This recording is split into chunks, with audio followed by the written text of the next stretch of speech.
Shalom, friends. Welcome to Afrayahu. Welcome to another edition of my presentation.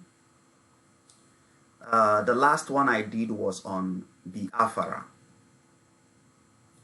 But today's one is going to be on Africa, Mama Africa. Actually, some of my followers, they advised me to do a presentation on Africa since I did one on Biafra, and I deemed it fit to do that. You know why? Because most Africans all over the globe are talking about freedom, justice, emancipation, liberty from the hands of our tormentors. But none of them is paying attention to their history. None of them is trying to trace where they come from, their identity, their ways. These things are very important, because if you don't know who you are, there is no how you are going to be free. First of all, you have to learn who you are. You have to learn your identity, your history, and where you come from. That is the first step of being free, my friend. So, I talked about Biafra the last time, and I was talking about the relationship between Afar and Biafra. I told you guys that Biafra is made up of a prefix, a suffix and a word. The suffix being B and the word Afar. I told you that B is gotten from birth. Birth meaning house, in, from. Alright? So that Afar means dust. And it means plenteous dust, a fruitful dust. Or you can say a fruitful land. So Biafra now means from the dust, or the house of the dust, or from plenteous land, from fruitful land, or the house of fruitful land. However you translate it. But you need to know the core meanings of these things. So the basic word there is Afar. Afar. And it is from this Afar that we got the word Biafra, Africa, Zamfara, and so on and so forth. So, maybe much later, I will do another presentation on Zamfara. But today, I'll be focusing on Africa, Mama Africa. So we understand the relationship between the root word Afar and Africa. And so that we can snap out of this laughable speculation about Africa coming from some Italian man that own Africa. That speculation is really ridiculous. They said his name is Africano and he named Africa after himself. But today we will be debunking that, because that's rubbish. Alright, so let's get to it right quick. So, first of all, I will start with the Torah, or the Bible, where it all began. Because eventually we don't just call ourselves the sons of Abraham. We are actually the blood of Abraham. We are from his blood. And so many people all over the globe are offsprings of Father Abraham. Alright, so let's get to it. Let's go to Genesis 25 from verse 1 to 6. Abraham married Keturah, and they had 6 sons: Zimran, Jokshan, Medan, Midian, Ishbak, and Shua. Later, Jokshan became the father of Sheba and Dedan. And when Dedan grew up, he had 3 sons: Ashurim, Letushim, Leumim. Okay, verse 4, which is the interesting part. Midian also had 5 sons: Ephah, Afra, Hanok, Abida, and Elda. While Abraham was still alive, he gave gifts to the sons of Hagar and Keturah. He also sent their sons to live in the east, far from his son Isaac. And when Abraham died, he left everything to Isaac. So, Abraham himself had a wife. Of course, we know Sarah is the wife Abraham married after he married Hagar, after he slept with Hagar and gave birth to Ishmael, because Sarah thought she wouldn't be having children. But eventually, Sarah had the promised child with Sarah, whose name is Isaac. But then there is another concubine Abraham had, Keturah, from Africa as well.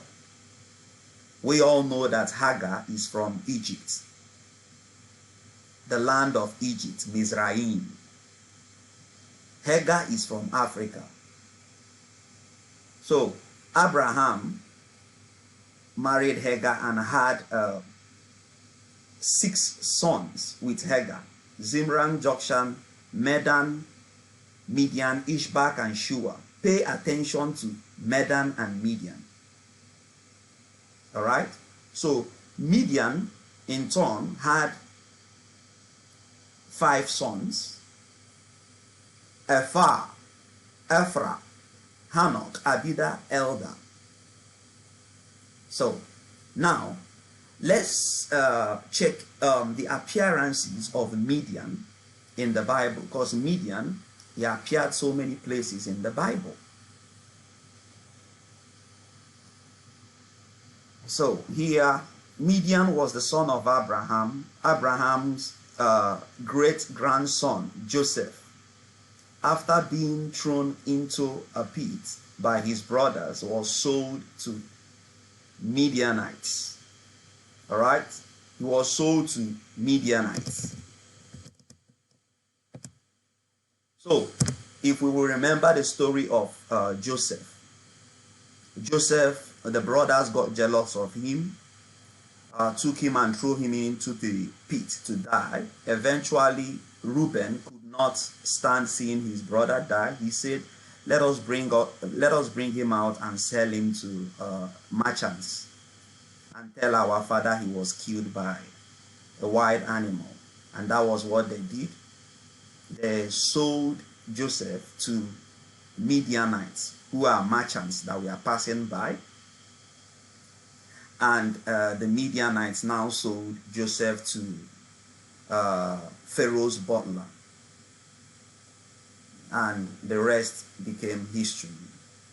If you don't know the story, you should read it up in the Bible. So, now, you see the relationship between Midianites and the children of Israelites, that they are close to each other and they are quite related. So let's go ahead. And in the Bible as well, it tells us that Moses spent 40 years in voluntary exile in Midian after killing an Egyptian.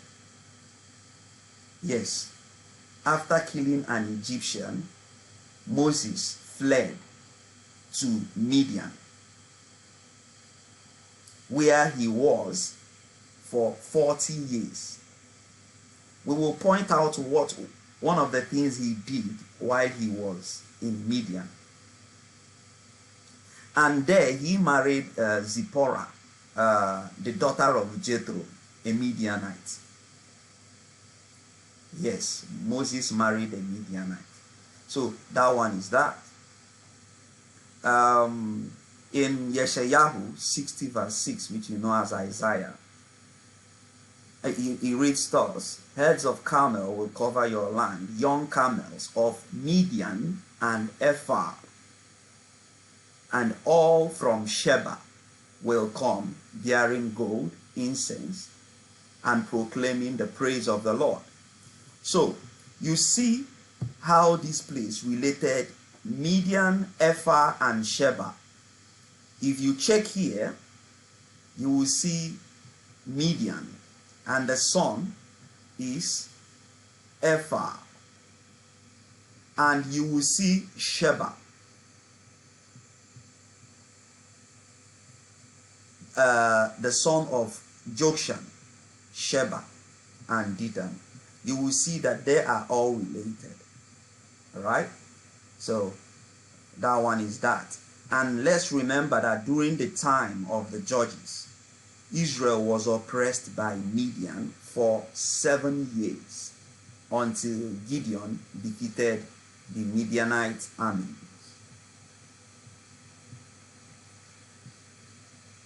Okay, so now we have seen this from the Bible, the Torah, right? So let's go to another thing. The next thing I want us to look at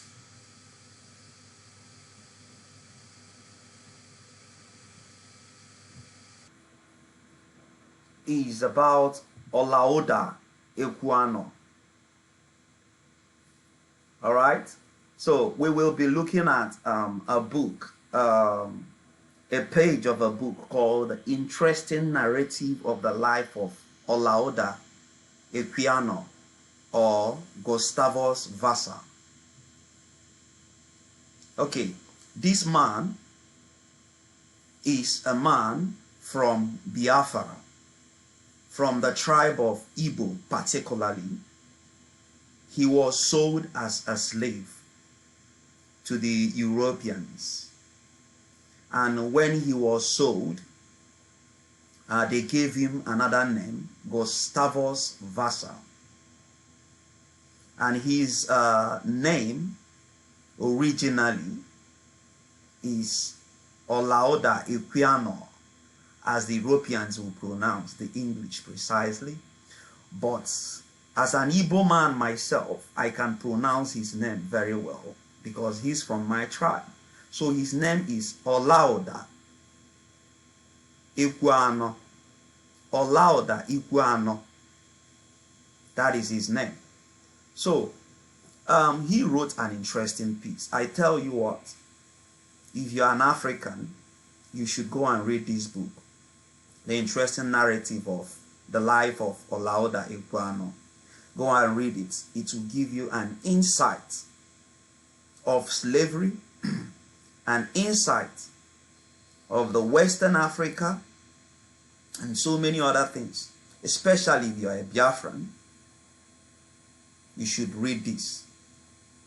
All right. So I would be reading something now from page 31 of his book.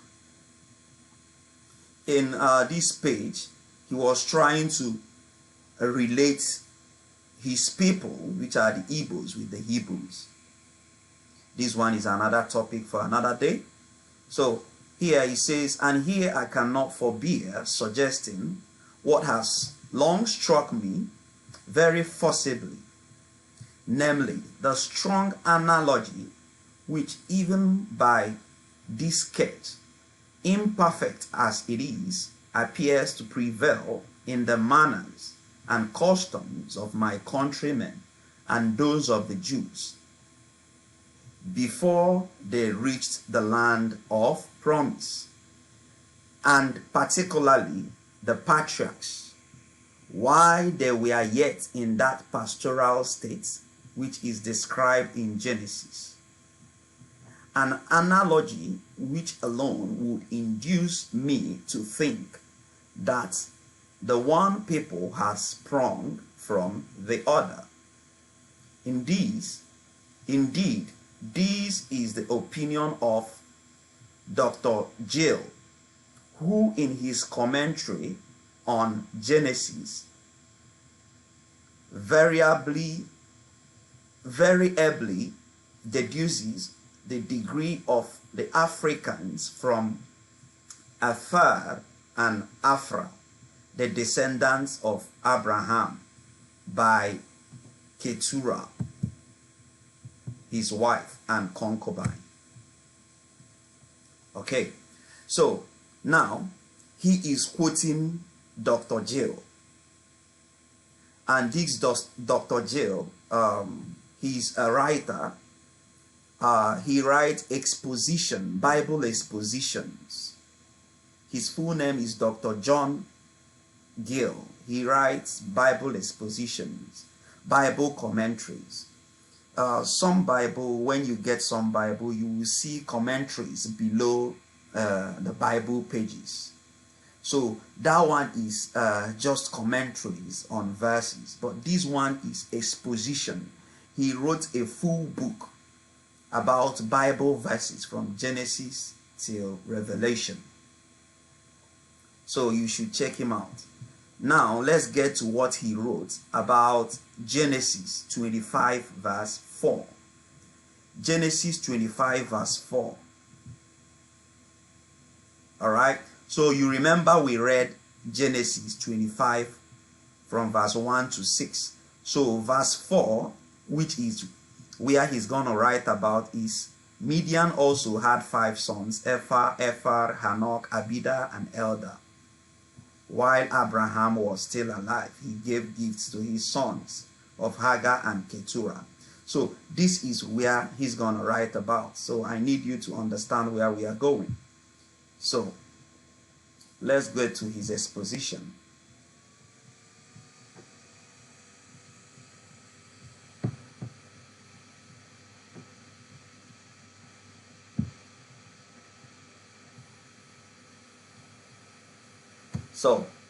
So this is Dr. Gill's Bible exposition on Genesis 25 verse 4. So he says, the 4th son of Abraham by Keturah, he had 5 sons. Next mentioned, who were heads of so many tribes or families in Midian. Hence, we read of 5 kings of Midian in Numbers 31 verse 8. Their names follows: Ephah and Ephar, and Hanok and Abida and Eldah. So the 2 first of these, whom Cleodemus calls Ephra and Ephar, and makes them to be the sons of Abraham by Keturah, when actually they were his grandsons. He says, from them the city Afra and all Africa had their names, and that these accompanied Hercules into Libya, he having married a daughter of Afra. Ephar is mentioned along with Midian in Isaiah 60 verse 6. You remember when we read Isaiah 60 verse 6 here.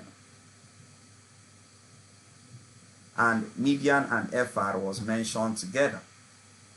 So that was what he was talking about. But of the rest, no notice is taken in the scripture. Okay, we will leave it here.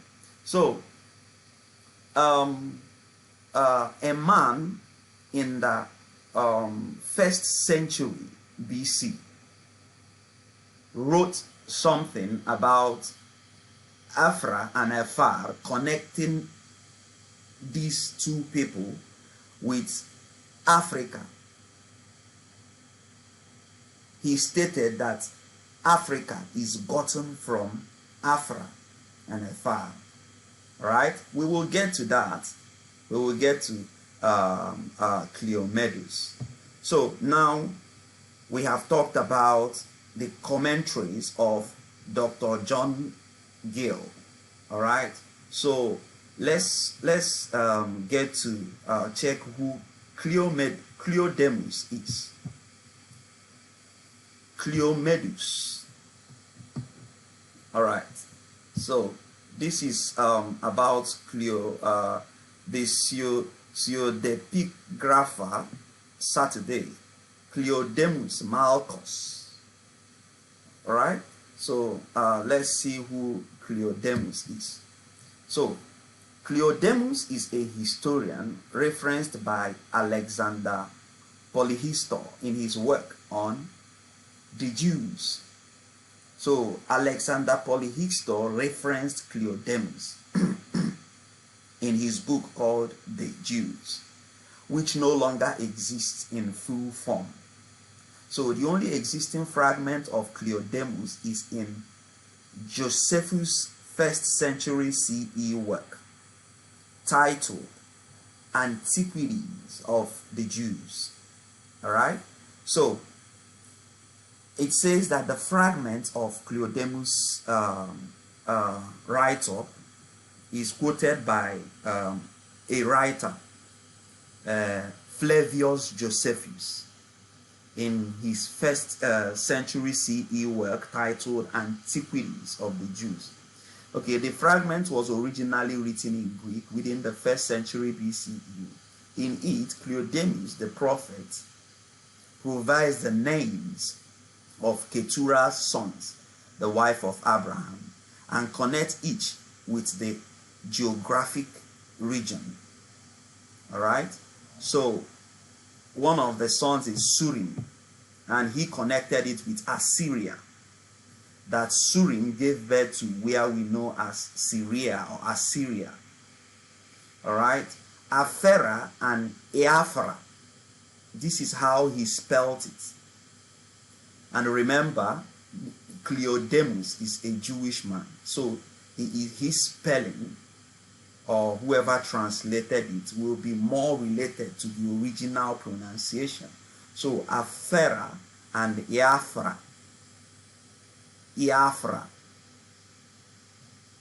gave birth to the city of Afra and Africa. Additionally, Cleodemus connects Keturah's sons with having fought with Hercules in Libya, who married the daughter of Afera and then has a son, Diodorus. Diodorus' son is Suffix, which Cleodemus claims is from whom the barbarians get the name of suffix. These barbarians were a Numidian tribe in northern Africa, a kingdom from the 2nd and 1st centuries BCE, along the Mediterranean in modern-day Algeria and Tunisia. Essentially, Cleodemus presents the origins of the Numidian tribes in Africa in a Judaized form. So this Cleodemus was quoted by Flavius Josephus. So let's see the book Flavius Josephus wrote. Let's check it. So this is that book. It's called The Antiquities of the Jews. This book was written in the 1st century BC. Of course, this is not the original copy. All right, the original copy is blurry. You can't see it very well. So this is the ones they have converted to a clearer word. So let's see how far. All right, so here in chapter 15, you will see in chapter 15 it says how the nation of the Troglodytes were derived from Abraham by Keturah. Right, this is by Flavius Josephus, The Antiquities of the Jews. Okay, so it says here, Abraham, after his marriage, After this, Abraham, after this, married Keturah, by whom 6 sons were born to him, men of courage and of sagacious minds, Zambran and Jasher, and Madan and Midian, and Josabad and Sels. Now the sons of Sels were Sabaphan and Dadan. The sons of Dadan were Latusim and Ashur and Leum. The sons of Midian were Ephas and Ophren, and Enoch and Abidas and Elders. Now for all these sons and the grandsons, Abraham contrived to settle them in colonies, and they took possession of Troglodytes, the country of Arabia, the Happy, as far as it reaches to the Red Sea. It is related of this offering. This offering, remember, this is a spelling, is Afra. Ephraim, that he made war against Libya and took it, and that his grandchildren, when they inhabited it, called it from his name, Africa. And indeed, Alexander Polyhistor gives his attestation to what I here say, who speaks thus. Cleodemus the prophet, who was also called Malchus, who wrote a history of the Jews in agreement with the history of Moses, their legislator, relates that there were many sons born to Abraham by Keturah. Nay, he names 3 of them, Athar and Surim and Biafran. That from Surim was the land of Assyria denominated, and that from the other 2, Afer and Biafran, the country of Africa took its name, because these men were auxiliaries to Hercules when he fought against Libya and Antiochus, and that Hercules married Afra's daughter, and of her he begat a son, Diodorus, and that Sophon was his son, from whom the barbarous people called Sophacians were denominated. So, you see the variation of the spellings.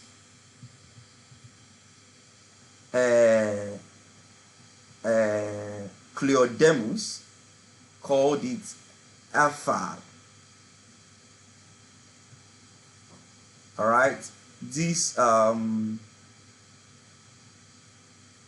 Josephus called it Ophren and Ephas, but it's the same thing, just variation in spelling. Alright, so now you have seen that these people are talking about the grandsons of Abraham, who their names were named after Surim is named after Assyria. Then Afar and Afara were named after a city called Afra. There is a city called Afra, and the whole of Africa as a continent. And they said, you know about the Greek Hercules. The Hercules that they made a god. He was a human being. It's just that the Greek people have this thing of their hero. They always made them to be a god. Just like the Romans as well, they made Caesar a god. Hercules is a soldier, a strong soldier who defeated so many nations, and they made him to be a god. So Hercules married Afra's daughter, and they were like mercenaries. When he went to fight Libya, he fought and defeated Libya.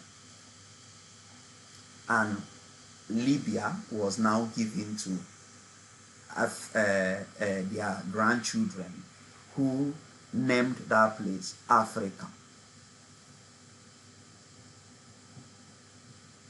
Alright, so That is that.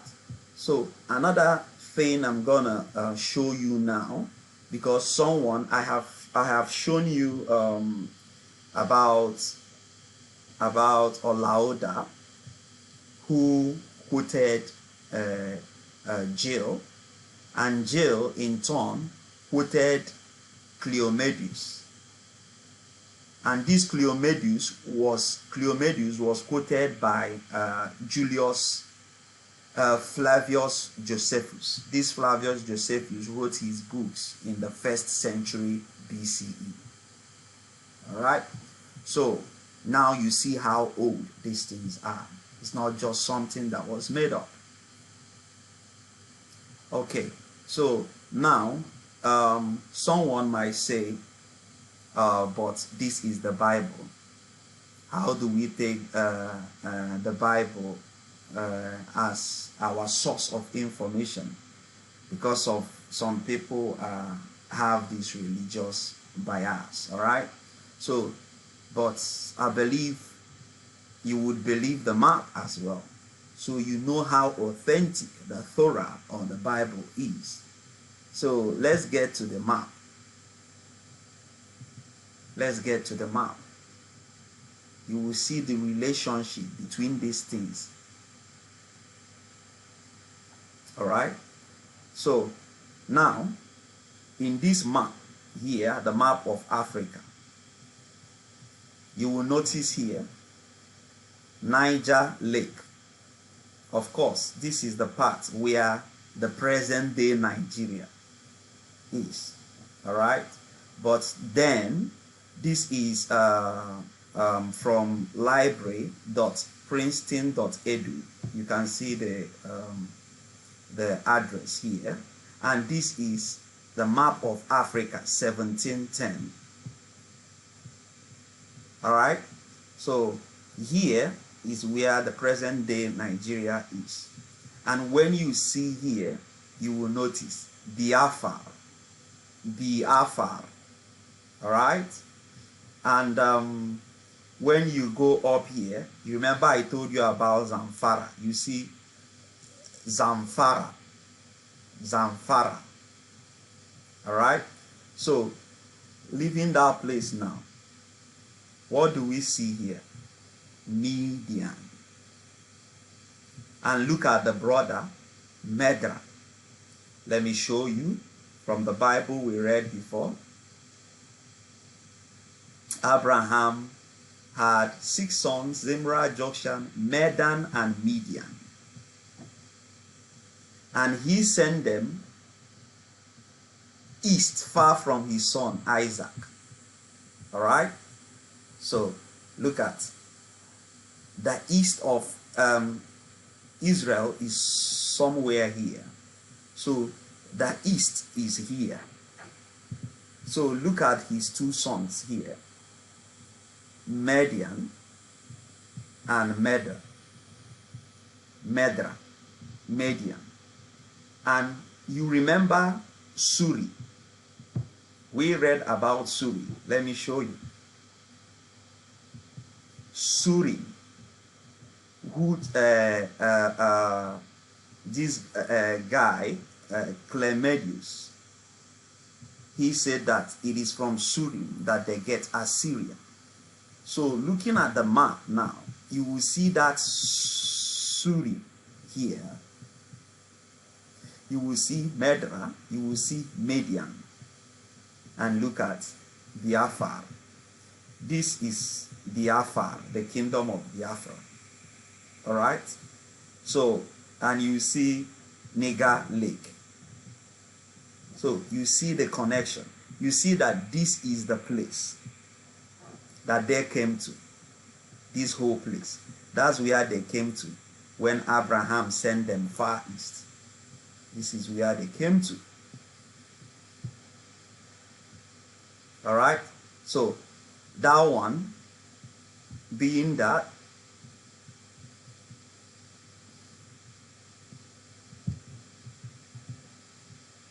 okay, so now this is where I showed you here. and Israel is around here. Let me show you.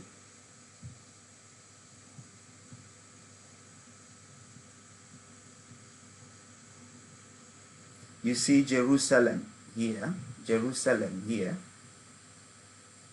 You see another Syria, the one in Jerusalem. You see Syria, Jerusalem.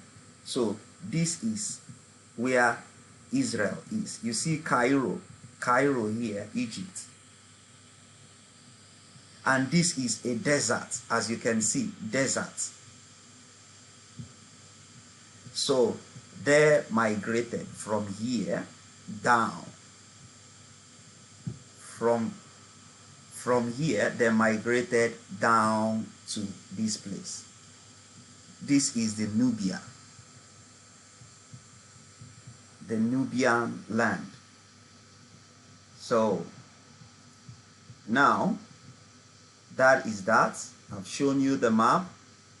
Now someone would say, what about the car in Afra? Let's say it is named after Afra. What about the car? Then let's go to suffixes in Hebrew. In Hebrew suffixes, you will see this suffix. It is ka, and the meaning is your. You see soska, your how, your horse. Soska, your horse. Turatka, your law. You know Torah is law. So Turatka means your law. Africa means your plenteous land. Africa means your house of fruitfulness. Have you seen it? So the ka in Afra means your. Is that making sense to you now? All right. So let's go ahead and check the presence of Africa. But before we do that, the presence of Africa in the time past, one book I want to use, and I will recommend it to you, is the book of Jasher. So, and this book of Jasher, how authentic it is, because we try as much as possible, whatever we are using for our research, we check the authenticity. All right. And we all know that Bible is authentic, the Torah is authentic, the book commands authority. All right. So now there are 13 ancient history books that are mentioned and recommended by the Bible. The ancient book of Jasher is the only one of the 13th. Is one of the 13 that still exists. It is referenced in Joshua 10 verse 13, 2 Samuel 1 verse 18, and 2 Timothy 3 verse 8. We shall see all that. Joshua 10 verse 13. And the sun stood still and the moon stayed until the people have avenged themselves upon their enemies. Is not this written in the book of Jasher? So the sun stood still in the midst of heaven and hastened not to go down about a whole day. You see, book of Jasher is referenced in Joshua 10:13. In 2 Samuel 1 verse 18 also, it says, also he bade them to teach the children of Judah the use of Baal. Behold, it is written in the book of Jasher. All right. So let's go to 2 Timothy 3 verse 8. Now, as Jannes and Jambres withstood Moses, so do these also resist the truth. Men of corrupt mind, reprobate concerning the faith. So someone will ask, these Jannes and Jambres, where are they? When you go to Exodus chapter 7 verse 11, or you read 7, the whole of 7, all right, you will get the story where Timothy is referring to. But in that story, Jannes and Jambres was not mentioned. This story is the story about Moses asking Aaron to throw his rod on the ground, and the rod turned to a snake. And the magicians of Pharaoh, they were the first to do it. They dropped their staff on the floor and it turned to snakes. So Moses asked Pharaoh to drop his own turned to snake and swallowed the snakes of the magicians of Pharaoh.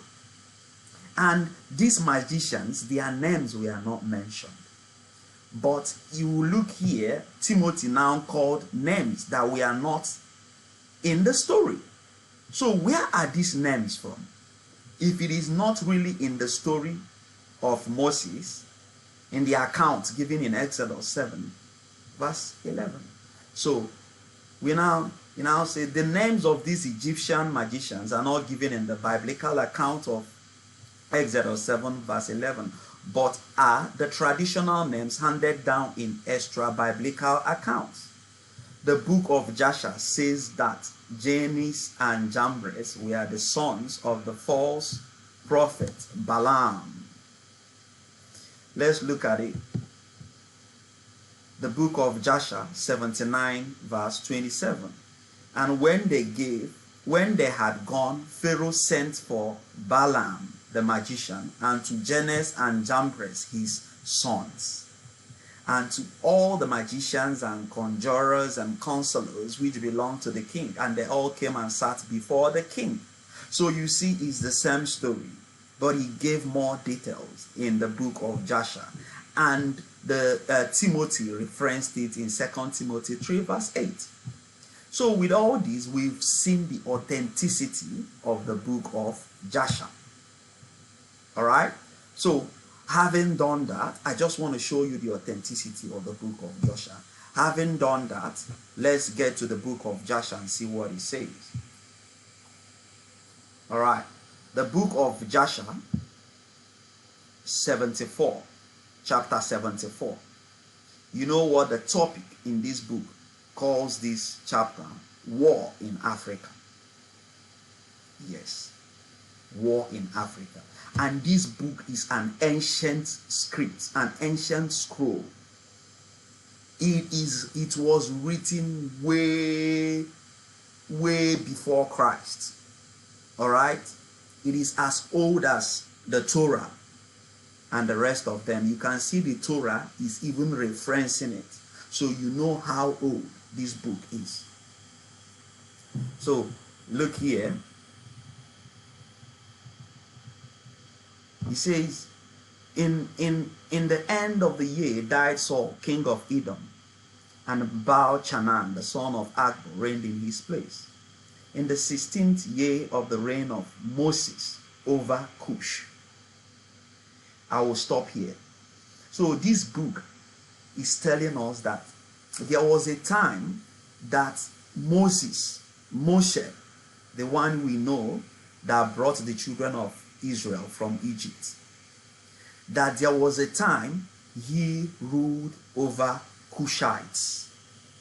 He was the sovereign ruler of the Cushites when he ran away from, remember I told you we will talk about the 40 years he spent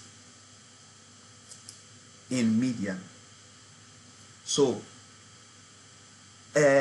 Cushites, Midian is classified under the Cushites. And the present day Cushites are who? The present day Cushites are Sudanese. They are the present day Cushites. So here is telling us there was a time Moses was the ruler of the Cushites. You see that history is beautiful. The Moses you know, there was a time he was ruling Sudan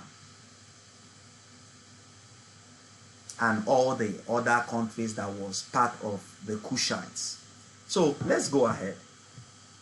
Baal-Chanan and the son of Akbor reigned in the land of Edom over the children of Edom for 38 years. In his days, Moab rebelled against the power of Edom, having been under Edom since the days of Hadad, the son of Bedad, who smote them and Midian, and brought Moab under subjection to Edom. And when Canaan, the son of Akbor, reigned over Edom, all the children of Moab withdrew their allegiance from Edom. And Angis, king of Africa, died in those days. And Azrubabel, his son, reigned in his stead. Then it was Angis that was the king of Africa. He died, and Azrubabel took over. All right? So let's just jump all these ones and go here. And Letunus assembled all his forces, and they came in ship, and they went therein to fight with Azrubabel, son of Angis, king of Africa. And they came to Africa and engaged in battle with Asdrubal and his army. And Latinus prevailed over Asdrubal. And Latinus took from Asdrubal the aqueduct which his father has brought from the children of Chittim, when he took Janea, the daughter of Uzi, for a wife. So Latinus overthrew the bridge of the aqueduct and smote the whole army of Asdrubal a severe blow. And the remaining strong men of Asdrubal strengthened themselves, and their hearts were filled with envy, and they courted death, and again engaged in battle with Latinus, king of Chittim. And the battle was severe upon all the men of Africa, and they fell wounded before Latinus and his people. And Asdrubal the king also fell in that battle.